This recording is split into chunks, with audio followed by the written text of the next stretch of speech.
A confident woman is a powerful woman, but self-confidence isn't the easiest thing to achieve for all of us. I mean, with social media and with comparison, it's really easy for us to end up in positions where we just don't have that personal belief and confidence in ourselves. So today I'm going to offer you 5 different strategies that you can use to try and boost your self-confidence. Today on Tea Talk with Nika. The first thing that I want to start with is the difference between self-confidence and self-esteem. These two terms sometimes get interchanged and they're not exactly the same thing. So self-confidence is your general belief that you can accomplish something. So I'm confident and I have the self-confidence that I will upload 2 YouTube videos every week. I have that self-confidence. Conversely, self-esteem is how you regard yourself. So if you have a high self-esteem, you regard yourself highly. If you have a lower self-esteem, then you don't view yourself in the same high regard. So let's first deal with those two different things. Self-esteem is your overall belief in your self-worth. So if you view yourself with a high self-esteem, then you have high regard for yourself and you believe that you have high worth. Conversely, if you have low self-esteem, then you don't view yourself as being very worthy and you have very low worth of yourself. So even though these two terms get interchanged often, they are a little bit different. But today we're going to talk about boosting that self-confidence. This is going to incorporate a little bit of your self-esteem, but we're really going to talk about self-confidence in the more general term that it's normally used. So tip number 1, exercise. I know. But everything's closed, Nika. We can't go to the gym. I don't have a gym membership, or maybe I don't have money for a gym membership right now.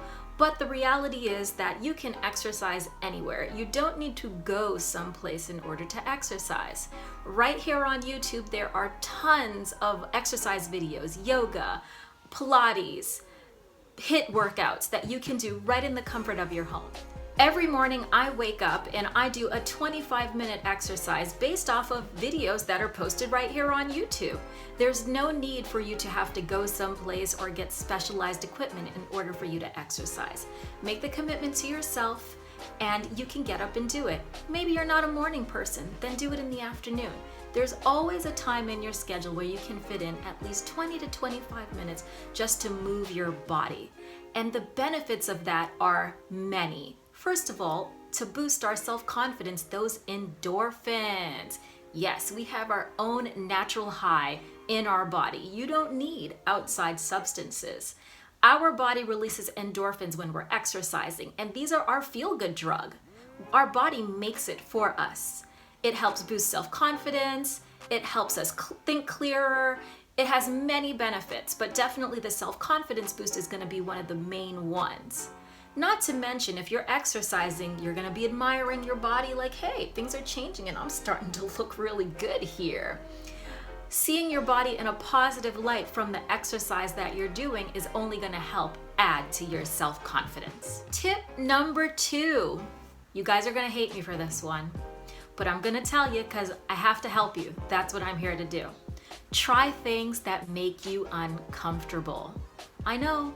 Oh no, we're talking about that comfort zone again. Yes, you have to get outside of your comfort zone and try things that make you uncomfortable. Doing that is actually great for your self-confidence because you're going to be exposed to new situations, and once you get comfortable in those new situations, you now have established a new comfort zone. The more you do that and the more consistently you step outside of your comfort zone, well, your comfort zone is going to grow wider and you're going to be comfortable in a variety of different situations, and that is only going to positively boost your self-confidence. Tip number 3 to help build your self-confidence: defy that impostor syndrome. I talked a lot about impostor syndrome in a previous video. Make sure to go check that out on my channel. But defying that impostor syndrome is going to be one of the best ways that you can help build your self-confidence. Write down the things that you're good at. Write down the things that you've accomplished. All too often, we don't acknowledge the amazing things that we've done in our lives. We're too busy comparing ourselves to what this person accomplished that we did not, but we don't even reflect on the things that we're doing great. So take a moment and defy that imposter syndrome. Look at your accomplishments, celebrate your accomplishments, and acknowledge the things that you're doing positively in your life. Tip number 4 is to visualize yourself as the way you want to be and to be seen. The power of visualization is real. When we think it, we can be it and we can achieve it. So don't slack on the visualization. If you see yourself wanting to be more confident or wanting to be more assertive or wanting to be more of anything, visualize yourself being just that. In time, we train our mind and our subconscious to be what we're trying to achieve, and then those things start to actually come to fruition in our everyday life. Visualization is a major factor in the success of many athletes and entrepreneurs. Athletes can visualize themselves, for example, making a free throw shot.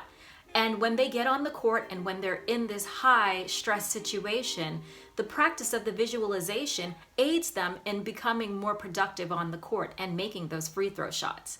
So if there are professional athletes that are using this strategy to make themselves the top of their game, then we should definitely be employing that strategy in our everyday life to help build our self-confidence. Tip number 5 is to establish a solid self-care routine. Self-care is not selfish. It is the most fundamental aspect of making sure that we can build our confidence and take care of ourselves. We only have one body and we only have one spirit. So making sure that our body and our spirit are aligned and that we're nurturing that is so important to our overall well-being and in turn to our self-confidence. Regularly take time out of your schedule to care for yourself. You are number one in your life. Yes, I know you might have kids, or you might have a husband, or you might have family members that are relying on you. But if you are not at your 100%, you can't give to the people who do rely on you. So always make time for yourself. That can be a variety of different things. Maybe it's just taking a warm bubble bath. Maybe it's getting up a little bit early in the morning so that you can read and just have quiet time to yourself. Maybe it's taking a walk outside in the afternoon. Maybe it's going and enjoying a movie with a good friend, but you have to take the time to care for yourself. Many times we are overwhelmed and overworked, and part of the reason why we end up in those situations is because we're not making time for our self-care. There has to be an opportunity to replenish ourselves. If we're constantly in a giving state and doing for everyone else, we're depleting our own source energy. So we have to have time to nourish that and to revitalize ourselves. Do something that you love. Do something that inspires you. Do something that puts a smile on your face.